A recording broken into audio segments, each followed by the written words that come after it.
नमस्कार, मैं नवल किशोर न्यूरोथेरेपिस्ट। इस लेक्चर में हम बात करेंगे घुटने के एक्सरे के ऊपर। घुटने के एक्सरे को कैसे देखा जाता है, घुटने के एक्सरे को देखकर हमें क्या क्या अंदाजा लगाया जा सकता है और घुटने के एक्सरे देखकर हमें किन चीज़ों को ज़्यादा फोकस करना चाहिए कि क्या हमें वहाँ दिख रहा है। तो आइए इसकी जानकारी लेते हैं। सबसे पहले आपको ये देखना है कि बहुत सारे जो लोग हैं जो एक्सरे को देखते हैं उनके साथ समस्या आती है कि एक्सरे को पकड़ना कैसे है, किधर से पकड़ना है।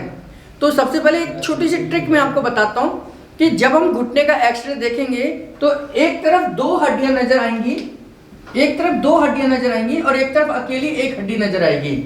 अगर आप इसको देख लेते हैं उस एक्सरे में आप साफ साफ अगर आपको दिख जाती है तो ये देखना है कि दो हड्डी जिधर है उसे हमेशा नीचे की तरफ रखना है। यानी कि जब आप एक्सरे पकड़ रहे हैं तो दो हड्डी वाला पोस्टर नीचे रखना है और एक हड्डी वाला ऊपर रखना है। अब दूसरी समस्या ये आती है कि हम सीधा पकड़ रहे हैं या उल्टा पकड़ रहे हैं। तो इसके लिए एक छोटी सी टेक्निक है, जब आप एक्सरे को पकड़ें तो उस पर जो लिखा हुआ है, जैसे पेशेंट का नाम है, एज है, उस लैब का नाम है, तो वो हमें सीधा दिखना चाहिए, यानी कि आपको वो सीधा दिखना चाहिए। तो दो चीजें ध्यान करनी है, एक तो वो चीजें जो उस पर एक्सरे पर लिखी हुई है वो हमें सीधी दिखे, उल्टी ना दिखे, उल्टी तरफ से ना दिखे। दूसरा, जो एक हड्डी होती है वो ऊपर की तरफ है, इसको हम फेमur बोन कहते हैं, ये जांघ की हड्डी है। और इसके नीचे दो हड्डी होती हैं, यानी कि घुटने के निचले हिस्से में दो हड्डियां हैं, एक का नाम फिबुला है, एक का नाम टिबिया है। यानी कि टिबिया और फिबुला, इसमें टिबिया मेन है, यानी कि टिबिया जिस पर हमारा घुटना टिका हुआ है। इससे ध्यान रहेगा आपको, टिबिया जिस पर हमारे शरीर का वेट टिका हुआ है उसे टिबिया बोलेंगे, जो सपोर्टिव है उसे हम फिबुला बोलेंगे, यानी कि फेवर है तो ये फिबुला है। तो अब आपको पहले तो एक्सरे पकड़ना आना चाहिए, फिर एक्सरे को सीधा पकड़ना है या उल्टा पकड़ना है या कैसे देखना है ये पता होना चाहिए। अब हम आगे बढ़ते हैं। जब हम एक्सरे को देखेंगे तो एक हड्डी ऊपर, यानी कि एक जो फेमur बोन ऊपर की तरफ होगी और ये फिबुला और टिबिया नीचे की तरफ होगी। एक और आपको दिखाई देगी इसमें हड्डी, ये पटेला, इसको बोलते हैं पटेला। कई लोग इसे कैप बोल देते हैं, कई लोग इसे कटोरी बोल देते हैं, है ना। तो ये तीन हड्डियां हमें मेन फोकस करना है। अब इससे आगे की कहानी, इसके बीच में एक फ्लूइड भरा हुआ है, यानी कि दो हड्डियों के बीच में गैप होगा, ये गैप होना जरूरी है। और ये गैप जो है, ये इस गैप के बीच में क्या है, इसको बोलते हैं साइनोवियल फ्लूइड। इसको क्या बोलते हैं, साइनोवियल फ्लूइड। दूसरा, इस हड्डी के साथ में ये आपको व्हाइट इस तरह नजर आएगा, इस तरीके से एक्सरे होगा, यहाँ थोड़ा गाढ़ा गाढ़ा सा नजर आएगा। ये जो है इसको हम लेंगे कार्टिलेज। कार्टिलेज, ये कार्टिलेज है जो सपोर्ट करते हैं। जैसे अगर हम किसी चीज के बीच में अगर ये मूवमेंट हो रही है तो हम क्या करते हैं, इसमें थोड़ा सा कुछ लगा दें और इसमें थोड़ा लगा दें ताकि ये आपस में रबिंग ना करें, तो ये आपस में ना टकराएं, आपस में कट कट की आवाज ना करें, आपस में ये घिसावट की आवाज ना करें। तो इसके लिए अलग इसको एक ऊपर कवरिंग चढ़ा दी जाती है, लेयर चढ़ा दी जाती है, एक इसको ऊपर चढ़ा दी जाती है। तो ये लेयर का नाम ही कार्टिलेज है। अब दूसरा एक और चीज आती है इसमें कि इन घुटनों को ऊपर से, यानी कि यहां से और यहां से रस्सी से बांधा जाता है, एक मसल से बांधा जाता है जिनको हम लिगामेंट कहते हैं। आपने देखा होगा, सुना होगा, लिगामेंट इंजरी हो जाती है कईयों को, तो ये लिगामेंट से सपोर्ट किए जाते हैं, यानी कि दोनों हड्डियां इधर उधर ना भाग जाएं, इनको सपोर्ट देने का काम लिगामेंट करते हैं। टेंडन्स इनसे छोटे होते हैं, टेंडन्स आपने सुना होगा, इनसे छोटे छोटे, जैसे यहाँ पर है तो टेंडन्स होंगे, ये बड़ी हड्डी को जोड़ रहे हैं, ये बड़ी हड्डी, ये बड़ी हड्डी, तो ये लिगामेंट होंगे।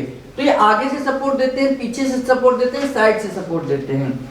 जैसा इंजरी हो जाती है उसके नाम पर उसका लिगामेंट इंजरी का नाम आ जाता है कि आगे के लिगामेंट टूटे हुए हैं या साइड के लिगामेंट टूटे हुए हैं। तो इस तरीके से, और इनमें इन दोनों के बीच में गैप, इन दोनों के बीच में गैप, एक नॉर्मल गैप होना चाहिए। अगर ये दोनों के बीच में नॉर्मल गैप है तो इसको बोलते हैं हम नॉर्मल एक्सरे। आपको ये पटेला नजर आ रहा है, इसके बीच में गैप नजर आ रहा है, इसमें कोई घिसा हुआ नहीं नजर आ रहा है, अपना लिगामेंट अपना काम कर रहा है, तो उस कंडीशन में इसको बोलेंगे कि ये नॉर्मल एक्सरा है।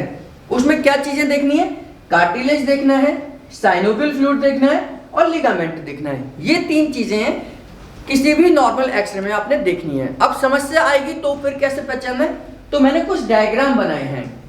एबनॉर्मल एक्सरे के ये कुछ डायग्राम हैं।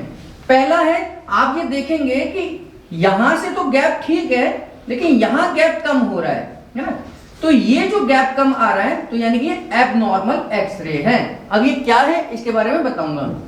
अब ऐसे ही इसी तरीके से आप यहां देखेंगे कि ये गैप बहुत कम हो गया, इसमें गैप ज्यादा हो गया, ये आप गैप ज्यादा देख रहे हैं, और इसमें गैप कम हो गया, यानी कि ये भी एबनॉर्मल एक्सरे है।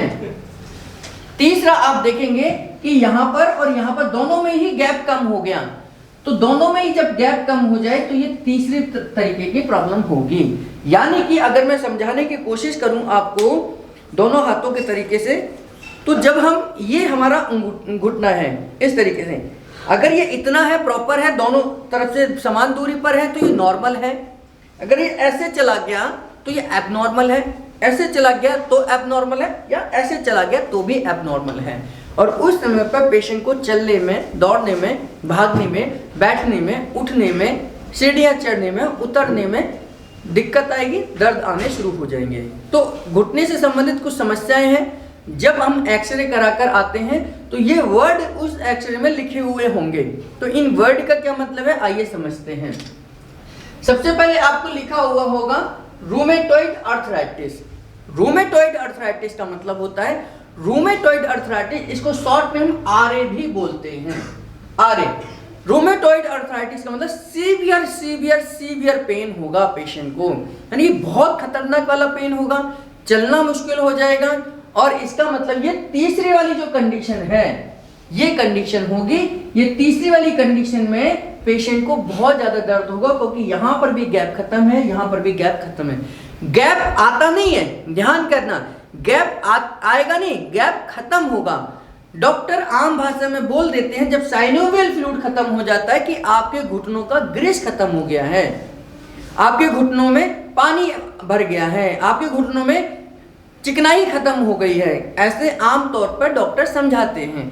लेकिन आपको समझ आना चाहिए, ये चिकनाहट जो है इसको हम साइनोवियल फ्लूइड कहते हैं, इसको साइनोवियल फ्लूइड कहते हैं। और ये यहाँ की सेल होती हैं, इन सेल से अपने आप बनता रहता है। लेकिन जब ये, क्योंकि यहाँ पर क्या है, कार्टिलेज है, कार्टिलेज की सेल जो है इस फ्लूइड को बनाती रहती हैं, अपने आप बनता रहता है फ्लूइड।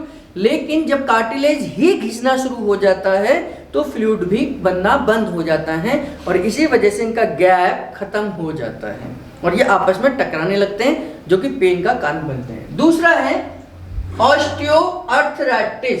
ऑस्टियोआर्थराइटिस का मतलब है लॉस ऑफ कार्टिलेज। मैंने अभी बताया कि ये कार्टिलेज है, जब ये घिसना शुरू हो जाएंगे, ये घिसना शुरू हो जाएंगे, तो इस समस्या को हम बोलेंगे osteoarthritis of knee. Osteoarthritis of नी यानी कि घुटने के कार्टिलेज का घिसना। एक और समस्या आती है वर्साइटिस। तीसरी समस्या होती है वर्साइटिस। वर्साइटिस का मतलब है कि यहां पर वर्षा है, वर्षा का मतलब छोटे छोटे चीजें, यहां पर एक लेयर है, इसको वर्षा बोलते हैं। ये खास तौर से कंधे के जॉइंट में या नी जॉइंट में ही पाई जाती हैं। तो जब आपके वर्षा वाली सेल में इन्फ्लामेशन हो जाती है तो उसे वर्साइटिस कहते हैं। यानी कि यहाँ की जो छोटी छोटी जो मुलायम सेल है, जो आपकी मूवमेंट को सपोर्ट देती हैं, जब इनमें टूटने की वजह से, इंटरनल इंजरी की वजह से स्वेलिंग आ जाती है, इन्फ्लामेशन हो जाती है, तो उसे वर्साइटिस कहते हैं। इसमें एक और समस्या देखी जाती है कि स्पर का आना। स्पर का आने का मतलब होता है जब घुटने की शेप टेढ़ी मेढ़ी हो जाए, कई बार ऐसे टेढ़ी मेढ़ी हो जाती है, ऐसे टेढ़ी मेढ़ी हो जाती है, ऐसे टेढ़ी मेढ़ी होती है, तो ये स्पर का आना हो जाता है। यानी कि इसमें क्या है कि कुछ नुकीली नुकीली चीजें बन जाती हैं घुटने के चारों तरफ, तो जिसकी वजह से आप खड़े हुए हैं तो ठीक है, लेकिन जैसे ही चलने की कोशिश करते हैं आपको घुटने में पेन आ जाएगा। घुटने में पेन आने की वजह से फिर आपका चलना मुश्किल हो जाएगा।